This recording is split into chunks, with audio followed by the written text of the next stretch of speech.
Right, Fraser.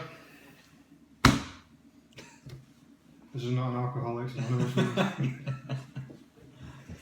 Right, so just having a wee chat about various different things, past season, the next year, the next season ahead. Have you given it much thought about reflection about 2015?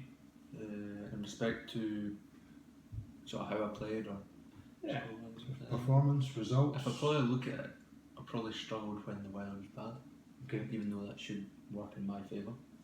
Because I didn't play well at Shots, it was blowing a hoolie. I didn't play well at Crail, it was blowing a hoolie. Didn't play well at Leaving, it was the same. So at the start of the season as well, when the weather was bad, the game wasn't good enough for the bad weather. Mm-hmm. When the weather was good, for instance, Dornoch weather was good. I played well at Dornoch. Mm-hmm. So I don't know if that's not being put in this, the scenario of playing bad weather, practicing in bad weather. Maybe that's why I haven't played well in bad weather, because I'm a fair weather practicer. Fair weather. Okay. So if you think of what's happened in 2015 then, and then the good result at Dornoch and giving you that at the end of the season, confidence and actually that certainly on assistance level that you can actually keep up with it. Yeah. You know, the guys that are out there playing full time and all that sort of thing. So 2016 then, what's your goals, or what would you hope to achieve by the end of 2016 or a year from now? Probably just be more consistent scoring wise. I think trying to stop the high scores from going and being able to go around and not have a double bogey in the card or something like that. Right. Keep it, obviously you want to have a good round, a low round, but not having the disastrous ones in there either. Mm-hmm. I'm probably looking to have at least a couple of top fives hopefully. Right. Because Dornoch is kind of giving me that feeling for it, knowing that I can actually do it. Is that assistance only, or is that I would. even the I'd like main to do order that. merit I'd rounds? like to do it in a couple of main ones. I'm going to try and play in one next year. It depends on work-wise and how that works out. But trying to at least play more main events and try and play in most of the assistants as well. Right. Okay. So, some top five finishes. Yeah, That would be great. So, when you then have a look at the top five finish, okay, you put it down to good weather helping as well. Strength of that, and how then are you going to get more consistently into top five finishes? Like say Paul O'Hara blitzing out. Okay, he's come from a pretty good amateur background as well, but it doesn't mean to say that because of that you're going to not achieve what your peers seem to be doing. At the end of the day, this is something that you're in control of. So, where do you think then? I'm just kind of having a look at some of these, but first off, what would you say you'd have to improve? How are you going to get top five? Probably concentrating. Not really. I would call it concentrating more, paying attention to my game. Right. If I'm playing good, why am I playing good? And using that as an advantage, and playing off that. Whereas before, if I'm playing well, I've maybe had a few bad holes and that's kind of killed me. But I've not really been thinking about why I've been playing well. If I'm driving the ball well, hit drive. Why would you not sit up and hit somebody hitting well? Whereas before, maybe I wouldn't have, and then I put myself in a bad spot. So it's more trying to play with my strengths on the day, rather than trying to work on the weaknesses when they're going to be weak anyway. Yeah. Part of my game wise, probably chipping. Okay. It's the bit that I'm probably most nervous about. If I miss the green, it's more just decides to me and more just try to get the strike. Yeah, I mean, I was looking at again your sort of scaling here for chipping, which is down there as a two. Your fairway rescues is down there as well, and then concentration. You have a few twos and threes when you're looking at sort of on a scale of 1 to 5. You're looking at, certainly I put chipping, but is up there. But also, I mean, you look at concentration, and so what would make you concentrate better? Good question. cues to think about. Right. Or, like, for instance, playing at West Kilbride there, I kind of had to think about a few cues, thinking, like, no, what am I doing here? Mm-hmm.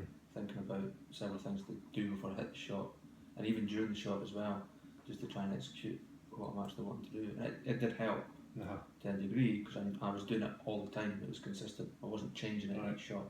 Okay. So I knew it was, well, hopefully it was going to work each time. Whereas before I'd just go and hit the shot, I wouldn't think about anything. Yeah. The shot routine would maybe not be as consistent as it should be. Right. So do you think then, just getting into the sort of pre-shot routine and cues and how your mindset is, do you think that it needs to be consistent, or does it need to be ready? You think, when you must have 2 practice swings, or you must have. I'd say more ready. I'd say having the readiness to hit the shot, because obviously you might, if someone puts you off after you've had your second practice swing, then you're not going to have 2, you're going to have 3. And does that imbalance you? Or do you just kind of go when you're ready? Probably go when I'm ready. Yeah. Okay. But I think readiness is, needs to be more. I think I need to think about more myself when I'm playing. I concentrate too much on other people. Right. Thinking, if I'm slow, or if I'm not, or if I'm too fast, for other people playing in my group. Okay. More than thinking about just me and me hitting the shot. Which I noticed, because I have noticed that recently. Even if I just look at it, I'm thinking, okay, I might have been slow in that shot, and I've been trying to get faster. Either walking faster or hitting the shot quicker. Mm-hmm. But then really, play at your own pace. Mm-hmm. Maybe just walk a bit quicker just to keep up. But I know you can get that, and you can get sort of feelings from other players. You're playing with different players all the time. Some are faster, some are slower. Some you're kind of, you want to get going, and they're holding you back, or the other way around. You might feel that you might be to blame for something that actually you're not. Because I don't like slow play. I think it just puts you right off. Okay. But it's not letting that affect you. Mm-hmm. Being able to avoid that, either just walking slower to your shot, so then you can take the time that you would take over the ball, rather than walking there faster and spending too long waiting to play. But okay. So concentration. It's a kind of a big thing, isn't it? I mean, what is so try to figure out what is concentration. When I look at what I've got here is during the round, how well just not actually standing over a shot, but then equally over a shot you're not quite so set on, or you're finding recently you're getting keys or cues to try and get you into that bubble. Yeah. But okay, so concentration then, chipping. Let's go on to the chipping part actually. So how are we going to get better at that? What would you? I mean, if you're a 2 just now, what would you be satisfied in terms of improvement? Number on the scale? Yeah. Number 4. Achievable. Because although, I generally think I'm okay at iron play, I don't miss a huge amount of greens, generally, but when I do, I'm not comfortable with them. And I think it's more putting myself under pressure when I'm practicing. Almost you duff this chip, or you don't hit this to a certain area, you have to do it again, or you have to go back to the start, something like that, rather than just standing there chipping 50 balls to a target and home. It's. So do you think chipping 50 balls is a good thing?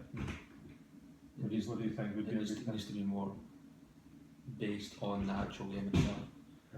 Chipping to one target, changing target, or if you miss it by a certain, 3 foot, you missed it, you have to go back to the start, stuff like that, just to make your mind focus on a lot more. So that would help the concentration side. It's amazing how things can knock on or make you end up going around, the sort of, right, I've got a rescue, or I've got a 3 iron in my hand, fairway wood, par 5, and I know for your strength and distance is not a problem, ball striking is not a problem, but giving yourself a chance to actually score on the par 5s and not make mistakes on long par 4s, they're the ones that you should be certainly where trying to keep the scoring going, and at the same time, the shorter holes is somewhere you should be giving yourself a chance to actually score on. And these kind of things, when you're standing over, a fairway wood, and you want to hit the green, but at the same time, you're almost getting into this concentration side of it. Concentration, whether it's the right concentration or not, it's still part of your playing shot, and not being comfortable with around the greens, then it's putting even more added pressure on you actually hitting your shot instead of allowing you to go and play. Because it's making me feel that if I don't hit this on the green, then I'm definitely going to be chipping. Yeah.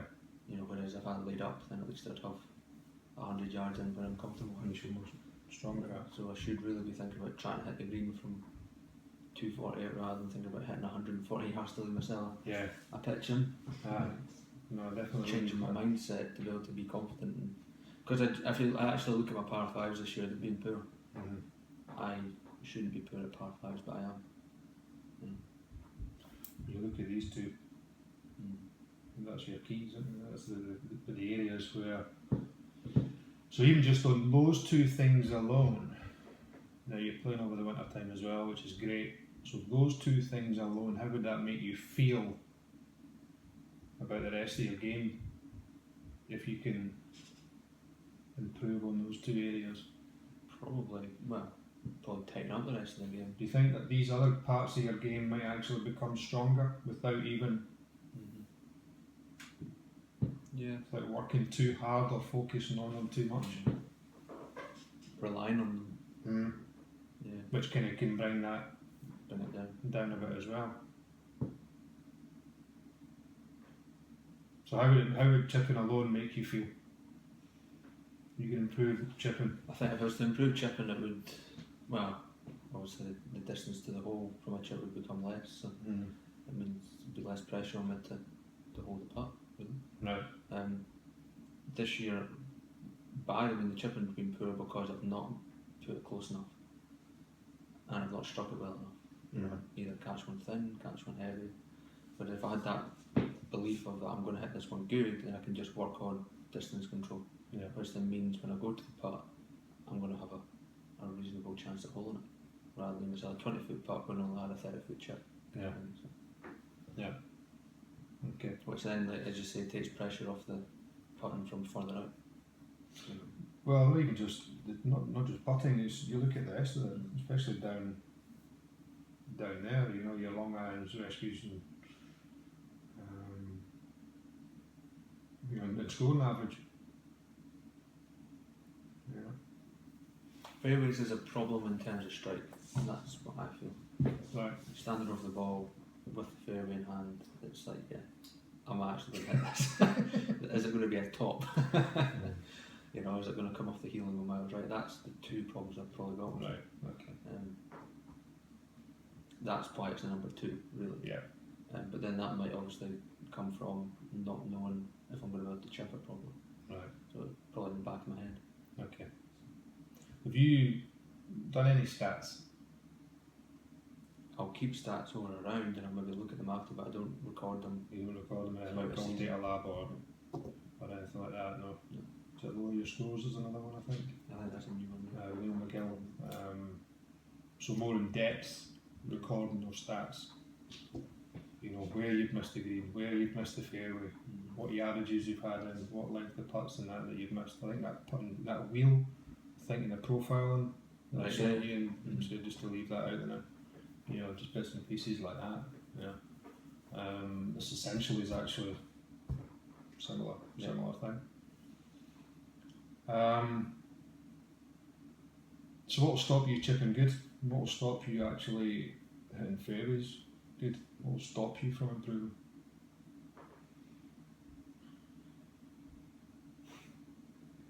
Good question. What will stop me from improving? Not believing that I can improve, I suppose. Okay. Not having So how would you be able to turn that around then? Because if you don't believe, how are you going to get there? Yeah. It's more going, if I'm going to practice and I've done a practice session on chipping and it's been good, then I will bring my belief up. But it's maintaining that going forward, which is probably what I'm struggling with. Right. Because I have had good practice sessions on chipping.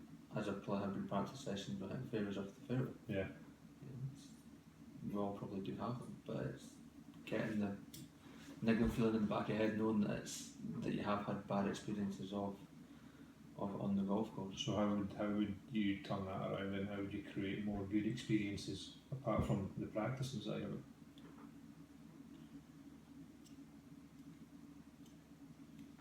I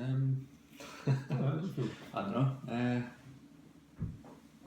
would I create good experiences?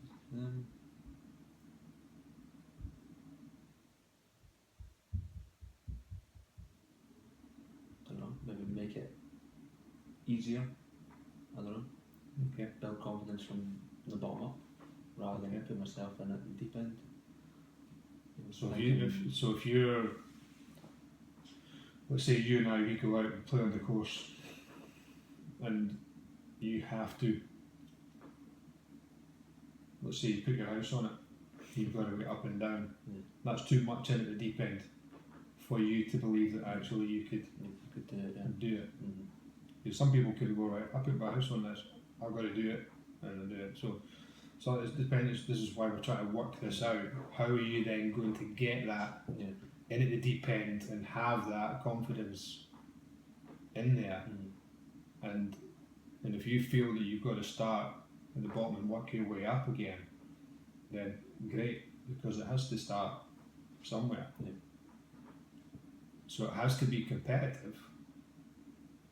Not your house, but even if it's a Coke or something like that, makes you focus. Then it gives you right. Okay, I've got to.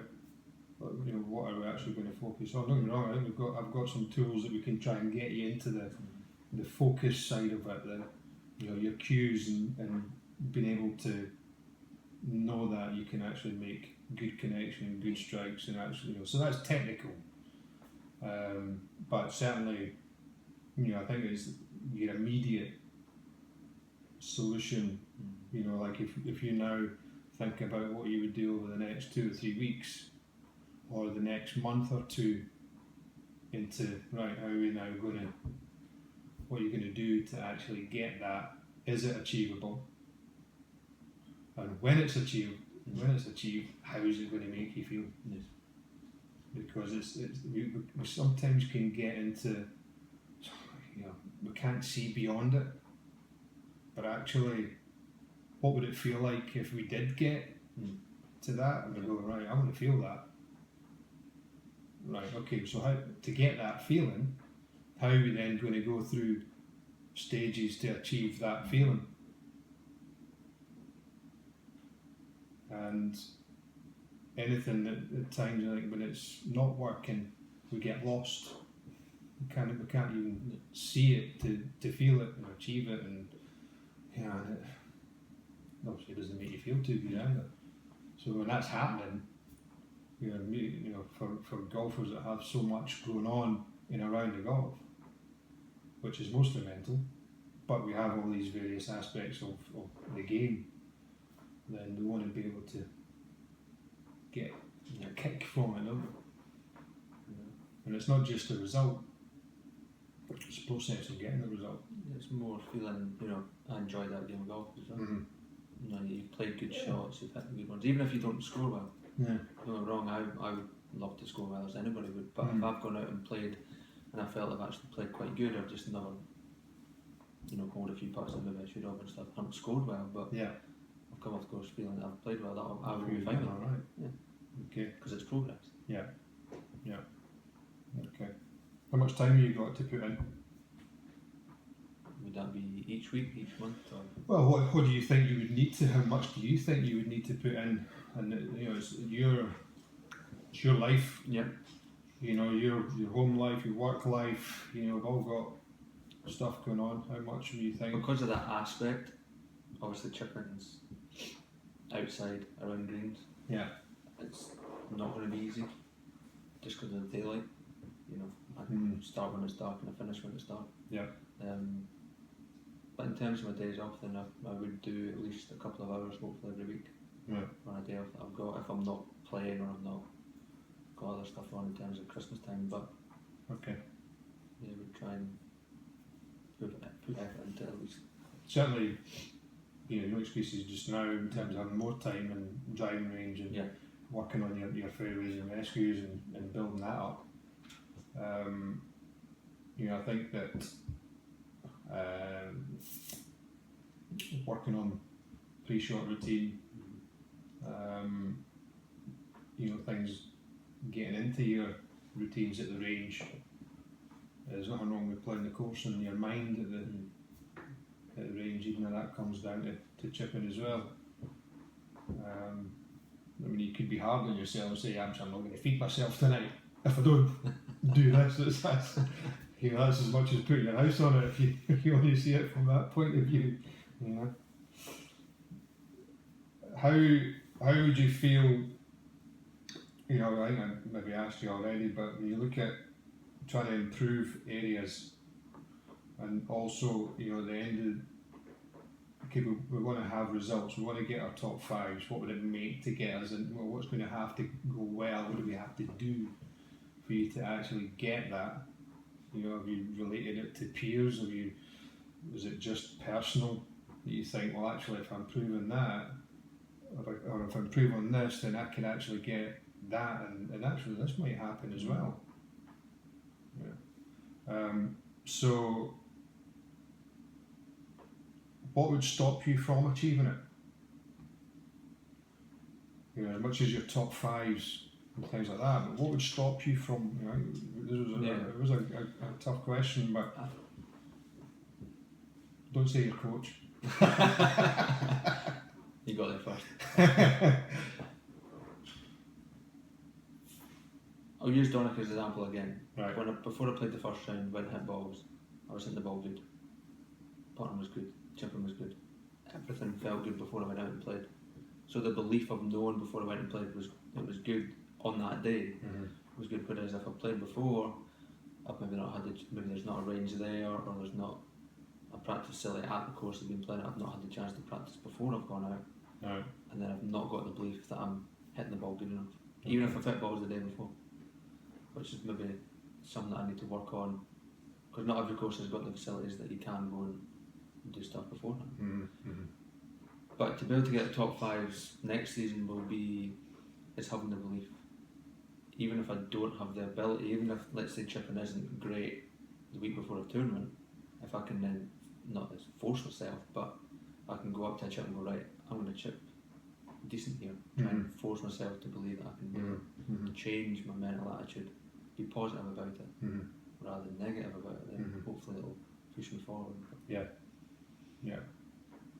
And it's execution. It's all right talking yourself into it, but it's you can get yourself into here and you've still got to execute. It's very easy to get through your routine, and as soon as you get to the end of your backswing, it's amazing how quickly your mind can actually change. So it's I think whether it's a technical club, whatever, not the result, but actually the execution. I've got to do this in order to get this, to get that, and I think we're hoping to get that, but we'll forget how we actually are going to get that without going through the different stages of. Because I played with Chris Kelly on Monday, Tuesday, good player, as it's he won the PGA Championship. Just watching him play was interesting because he committed to everything, even if he didn't hit great. You could see his attitude towards it was, I'm going to hit this. I'm going to make sure I hit it right. I might not go into it as positive as that. It was quite interesting looking at around that aspect of it. Give you an idea. Chris goes down to the range all the time. Right. He was at the links. He's living at his mum and dad's in Ceres, so he's down at the academy all the time, and he's on the short game all the time.